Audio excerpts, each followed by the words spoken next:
Hello there. Thank you again for being on my channel, for visiting me here in Rebecca Klein Creative Bazaar, and for sharing your creative escape time with me. As a person who has a demanding full-time job in the state government, I understand how hard it is to find time to find escapes to do just about anything. And taking the time to do art is not a frivolous luxury. It is a luxury, but it is not frivolous. It is very, very cultural, very educational. It builds motor coordination and community, as you can see here. And we just need to take care of ourselves, and it's part of self-care. So if you can only do one thing this week, make sure you do an art project here with me. Today I'm going to unbox a pencil set that I recently got. It was about $13, and keep that in mind while you're looking at it, that you can get some very nice things if you do what I do. You shop around and you vet the companies that you purchase from, make sure that they, pretty much go along with your values.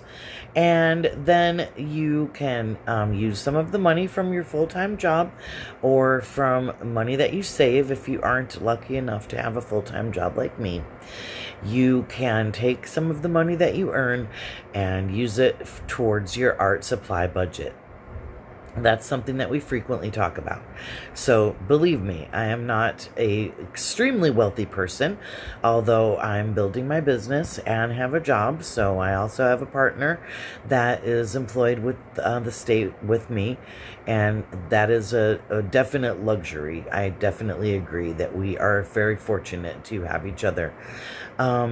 But anyway, we're going to unbox these pencils, and then I'm going to start sketching out the design for another upcoming tutorial where we are going to create our finished piece of jewelry 100% from beginning to end using beads, wire, our wire crafting tools, and the skills, excuse me, in wire wrapping that we've already learned, of making wire loops and making a clasp. And please see my previous tutorials. Again, let me take the moment to thank you for being here. Let me ask you again to like the videos, follow and share so that other people can have this wonderful information, and subscribe so that you can continue to get all of this wonderful information, and I do say so myself. So we're going to have a ton of stuff coming up, books that I'm writing for some of these projects and some new projects, kits for a lot of different projects, and we're going to enjoy ourselves. So please enjoy while I get a speck out of my hair. I'm always really self-conscious of that type of thing. And when you live with cats and with a lot of going outside, you tend to get a little speck here and there. So thank you again for being here. Your presence in my community means the world to me, and I hope that you're enjoying it too. So join me as we unbox these pencils. I'm going to show you around the little pencil set, and then I'm going to sketch out this charm bracelet. I'm not sure if I said the charm bracelet part. And the charms are going to be created out of a recycled supplement bottle that we're going to cut up with some scissors into some shapes, and we're going to pop holes into them. We're going to use some found imagery like we did in our the found imagery that we used in our resin pendants that we made, and in our resin components that we used in our wire wrap bracelet tutorials and the wire wrap jump ring tutorial. And I think we used one in the wire wrap clasp tutorial as well. We used some paper in our resin molds, and this time we're going to be using the paper with a coating of resin, but not in a mold. We're going to use our plastic form that we create out of the pill bottle or the supplement bottle instead of putting the mold the paper inside of the mold. We're going to use the glue that we sometimes use to coat the paper, and we also use it in our quilling tutorials. So as you can see, I am always helping you utilize your supplies in more than one way. And again, thank you for being here, and I hope that you join me for this and upcoming many more tutorials. And comment if you have created this, or if you have any questions. I will engage right back with you, and I hope you enjoy this video of unboxing the mechanical pencil set, and as well the upcoming future video where we create the bracelet that we're going to talk about in this video. Opening up a new box of tools. A reasonably priced set of mechanical pencils, which I'm going to be using because I found that some of the things I was sketching in my sketchbook were turning out rather smudgy, although I did like the way they were turning out.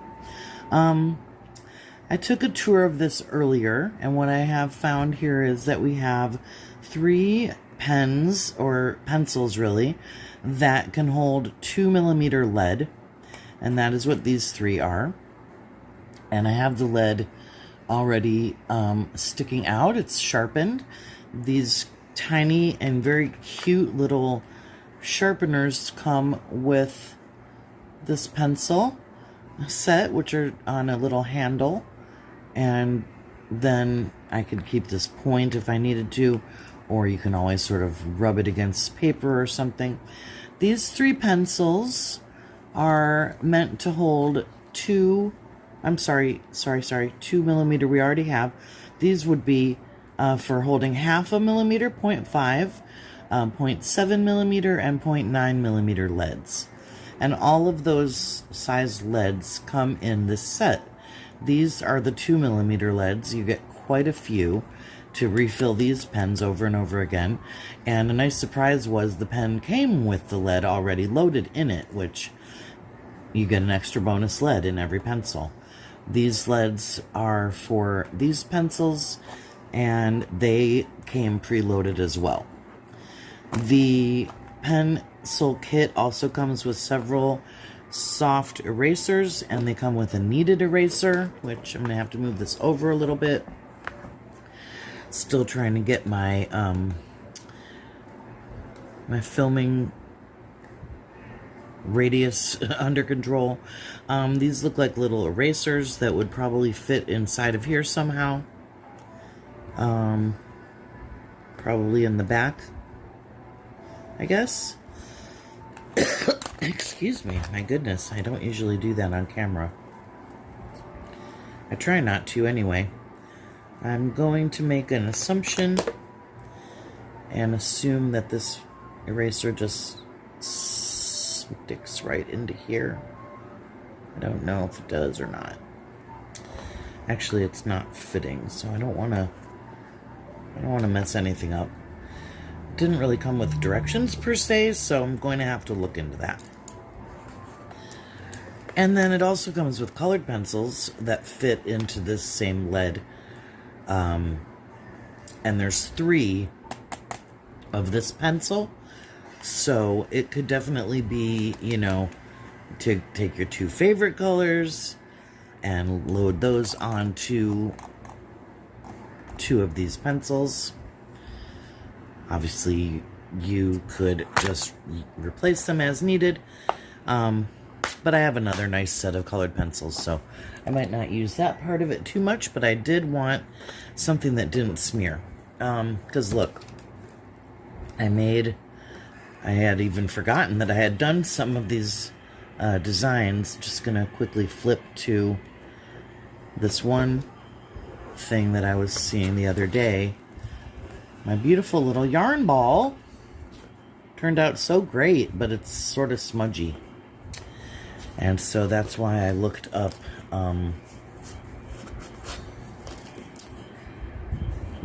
these pencils and ordered them. Because, you know, we're always talking about our budget. I do have a full-time job, One of my favorite artists is named Allison Gray. Her and her husband Alex Gray are visionary, wonderful, amazing artists, and I highly recommend that you avail yourself of learning about them. You'll be happy that you did. Their artwork is wonderful, very spiritual, and very, like I said, visionary. But I was reading some of her writing on Substack recently, and it might have been on Instagram. I'm not sure 100%. Could have even been Facebook. Who knows? But anyway, she was talking about how sometimes, like I, who don't get to do this all the time because I have to work at my full-time job still, not to feel bad about that. Because not only does it provide me with opportunities like my home and food and medical benefits for myself and my husband, but I also have the opportunity to use some of the money that I earn towards art supplies and things like that. And I am thankful for that. Although I would love to be able to travel the world just teaching art to groups of people like yourselves. And again, I'm glad someone's here. So what I thought I would do today is to sketch out a design for a charm bracelet. And it's going to be obviously a bracelet. So I'm just going to draw a simple circle. I want to use wire wrapping for this. So we're going to have a bead. And it's going to have a piece of wire running through it. And a loop of wire at each end. And then, a certain number of wire wraps, however many I decide. And a collection of these will make up the body of the bracelet, the circular part. So figuring out the length of this segment can help us figure out the length of the how many we need to make the length of the bracelet that we want to make. So remember, you take your measurements. You can measure your own perfect bracelet for yourself. Someone like on the larger size might need a 8.5 to 9.5 inch bracelet. There could be someone that maybe needed like a 7.5 or 7.5 inch, let's say, to 8.5 inch. That would probably be more of a like large, medium-ish large. A medium might be called like, I'm going to go to small. Small would be probably more on the 6 to 6.5 inch. And then we'll just call, that would be a small. Sort of medium would be more like a 6.5 to 7.5. And these are just generalized guidelines. So this pencil writes very smoothly, I will say that right now. So if I was going to make this for myself, I would probably make this somewhere in the 8 to 9 inch range. And let's say this is 3/4 of an inch for this project. So you would take the number 9, and you could take your calculator and divide that by 0.75, which is the digital way of saying 3/4. And I haven't done that math yet, but we're obviously going to need about 10 to 12 of these segments.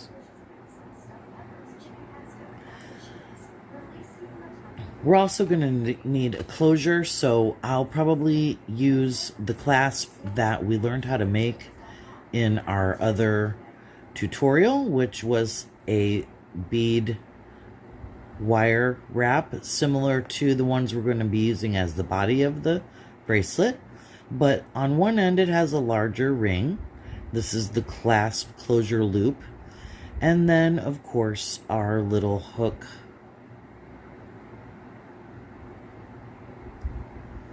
and our ring at the other end to connect to this chain, where we then measure this also.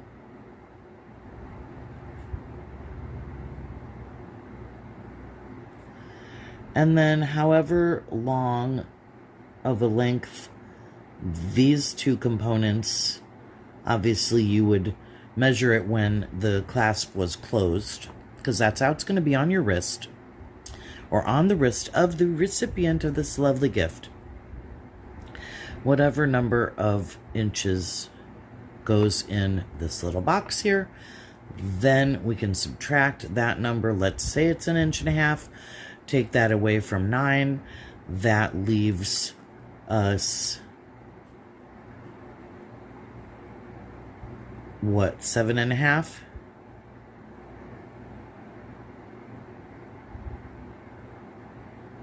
Yeah, so then we need 7.5 inches worth of this part. So we might need only about 6 or 8 of these pieces, depending on how long they are. So what we're doing here is we're designing a bracelet. And I did say at the beginning, I think, that it was going to be a charm bracelet. So I'm also going to use this same paper here to design the charms. And I'm going to show you how to make all the pieces of this bracelet. Then we're going to put it together. So I might do this in a few parts. I'm going to make charms that are approximately 1/2 inch to 3/4 inch square. I'm going to make them out of several different things. The square ones, I'm going to make a hole in the material. And the material that I'm going to use is going to be a empty vitamin container. I'm going to show you cutting these up. And I'm going to cut them into a small piece that's a little bit larger than this in actual size. I don't want them to disappear completely, because what I'm going to do is I'm going to use a glue process to glue onto both the front and back some decorative paper.